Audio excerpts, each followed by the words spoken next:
رہا ہے جہنم تو بنائی ہے لیکن تمہیں نہیں ڈالنا چاہتا کیونکہ تم مومن ہو، اس لیے متنبہ کیا جا رہا ہے، تنبیہ کی جا رہی ہے کہ اپنے آپ کو اور اپنی اولاد کو جہنم کی آگ سے بچاؤ۔ کیا مطلب یہ ہے کہ تم ایسے راستے پہ نہ چلنا جس کی وجہ سے تمہیں جہنم میں ڈالا جائے، تم ایسی راہ اختیار نہ کرنا جس کی وجہ سے تمہیں جہنم میں ڈالا جائے۔ آئیے پہلے ایک دو حدیث سن لیں کہ جہنم کیا چیز ہے اور جہنم کا عذاب کیا چیز ہے۔ اللہ اکبر، میرے آقا مصطفیٰ کریم رؤوف الرحیم صلی اللہ علیہ وآلہ وسلم فرماتے ہیں ذرا جہنم کو سن لیں، یہ کوئی کہانی قصہ نہیں، یہ اپنے سچے نبی کا فرمان ہے۔ جس نبی کے کہنے پر ہم نے اللہ کو ایک مانا، جس نبی کے کہنے پر ہم نے قرآن کو اللہ کی کتاب مانا، جس نبی کے کہنے پر ہم نے یوم قیامت مانا، جس نبی کے کہنے پر ہم نے اسلام کی حقانیت کو مانا، وہی رسول اعظم غیب کا نبی صلی اللہ علیہ وآلہ وسلم فرماتے ہیں اللہ اکبر، جہنم کی آگ کا حال یہ ہے، جہنم کی آگ کا حال یہ ہے کہ اگر پہاڑوں کو جہنم کے اندر ڈالا جائے تو پہاڑ پگھلتے ہوئے نظر آئے، پہاڑ پگھل جائیں گے۔ میں آپ سے پوچھنا چاہتا ہوں اے میرے آقا علیہ السلام کے غلاموں اور سیدہ فاطمہ کی کنیزیں، خواتین اسلام بھی موجود ہیں، میں اپنی بہنوں سے پوچھنا چاہتا ہوں مجھے بتائے کہاں اپنا کمزور سا جسم جو مکھی اور مچھر کے ڈنک سے بھی بے چین ہو جاتا ہے، اللہ اکبر، اپنے جسم کی کمزوری کا عالم یہ ہے اگر مچھر ڈنک مارے تو ہم بے چین ہو جاتے ہیں، مکھی چلے تو بے قرار ہو جاتے ہیں، چوہے اور چھپکلی کو دیکھ کر کے ہمیں ڈر لگتا ہے، چھوٹا سا کیڑا کاٹ لے تو ہم دن بھر بے چینی کے ساتھ کھجاتے نظر آتے ہیں۔ کمزوری کا عالم یہ ہے اور اس راستے پہ چل رہے ہیں جسے جہنم کا راستہ کہا جاتا ہے۔ ہائے وہ جہنم کی آگ جس کے بارے میں اللہ کے سچے رسول نے فرمایا کہ دنیا کی آگ سے 70 درجہ زیادہ تیز اور حرارت والی جہنم کی آگ ہے، اس میں اگر پہاڑوں کو ڈالا جائے تو پہاڑ پگھلنے لگے۔ اب آپ مجھے بتائیں جس میں پہاڑ پگھل جائیں گے اس میں اپنے نازک وجود کا کیا ہوگا، اس میں اپنے کمزور وجود کا کیا ہوگا؟ اسی سے بچنے کے لیے اللہ فرما رہا ہے اپنے آپ کو بھی جہنم کی آگ سے بچاؤ اور اپنی اولاد کو بھی جہنم کی آگ سے بچاؤ۔ اللہ اکبر، اب آئیے میں آپ کو بتاؤں ہم لوگ جہنم کے راستے کیسے جا رہے ہیں، ہم لوگ جہنم کے راستے کس طرح جا رہے ہیں۔ آئیے اللہ اکبر، اب ذرا دل کے کانوں سے سننا، اللہ کے حبیب غیب کا نبی مصطفیٰ کریم رؤوف الرحیم صلی اللہ علیہ وآلہ وسلم فرماتے ہیں جہنم کے اندر ایک وادی ہے، اس وادی کا نام وادی لملم ہے۔ اللہ کے رسول زمین پہ بیٹھ کر جہنم کی خبر دے رہے ہیں، جہنم کے عذاب کی خبر دے رہے ہیں۔ میرے اور آپ کے آقا سچے نبی صلی اللہ علیہ وآلہ وسلم فرماتے ہیں جہنم میں ایک وادی ہے، اس وادی کا نام وادی لملم ہے اور اس کا حال یہ ہے اس سے جہنم کی آگ بھی پناہ مانگتی ہے، اس سے جہنم خود بھی پناہ مانگتا ہے۔ یاد رکھنا یہ دنیا چند دن کی ہے، اس دنیا میں ہمیشہ کسی کو نہیں رہنا۔ فرعون نے 400 سال حکومت کی مگر وہ دنیا میں نہ رہا، نمرود نے سینکڑوں سال حکومت کی وہ دنیا میں نہ رہا، شداد نے زمین پر اللہ کے مقابلے میں جنت بنائی وہ دنیا میں نہ رہا۔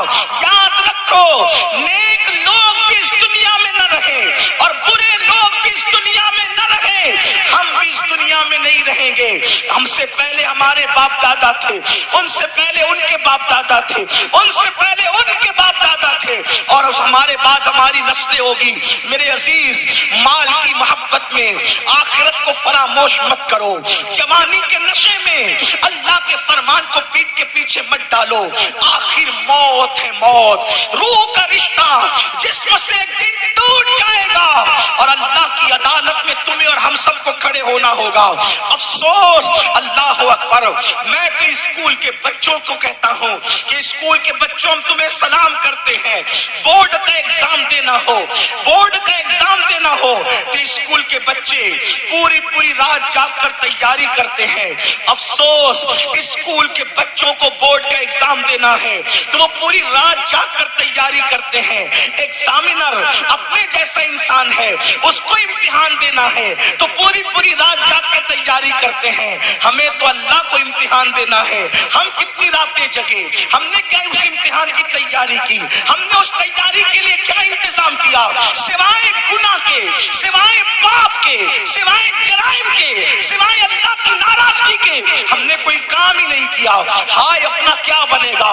آؤ سنو, اللہ کے سچے نبی, غیب دا نبی, ہم سب کے آقا و مولا مصطفیٰ کریم رؤوف الرحیم صلی اللہ علیہ وآلہ وسلم فرماتے ہیں جہنم میں ایک وادی ہے جس کا نام وادی لملم ہے, اس سے جہنم بھی پناہ مانگتا ہے, جہنم کی آگ بھی اس سے پناہ مانگتی ہے. صحابہ نے پوچھا یا رسول اللہ, جہنم کا وہ حصہ جسے لملم کہتے ہیں اس میں کون جائے گا, کس کو داخل کیا جائے گا؟ تو میرے آقا نے ارشاد فرمایا جو جان بوجھ کر دنیا میں نماز چھوڑتے تھے ان کو وادی لملم میں داخل کیا جائے گا. اور وادی لملم کا حال کیا ہے؟ اللہ کے حبیب غیب دا نبی صلی اللہ علیہ وآلہ وسلم فرماتے ہیں اس میں اونٹوں کی طرح, جیسے اونٹ موٹے موٹے ہوتے ہیں, بختی اونٹ, عرب میں بختی اونٹ بہت موٹے ہوا کرتے تھے.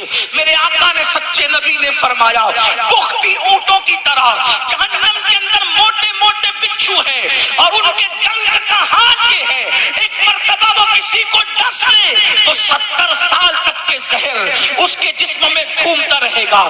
جب وہ جہنم کا بچھو اللہ اکبر نماز ترک کرنے کی وجہ سے, نماز چھوڑنے کی وجہ سے بے نمازی کو ڈسے گا تو اس کا گوشت جھڑ جائے گا, اس کی ہڈیاں ٹکڑے ٹکڑے ہو جائے گی. میں پوچھنا چاہتا ہوں اپنی جوانی پہ گھمنڈ کرنے والوں, اپنی دولت کے نشے میں چور انسان, تجھے فیس بک پر بیٹھنے کے لیے تو وقت ہے, تجھے یوٹیوب پر بیٹھنے کے لیے تو وقت ہے, تجھے دوستوں کے ساتھ بیٹھنے کے لیے تو وقت ہے. مجھے بتاؤ نماز کے لیے وقت کب نکالو گے؟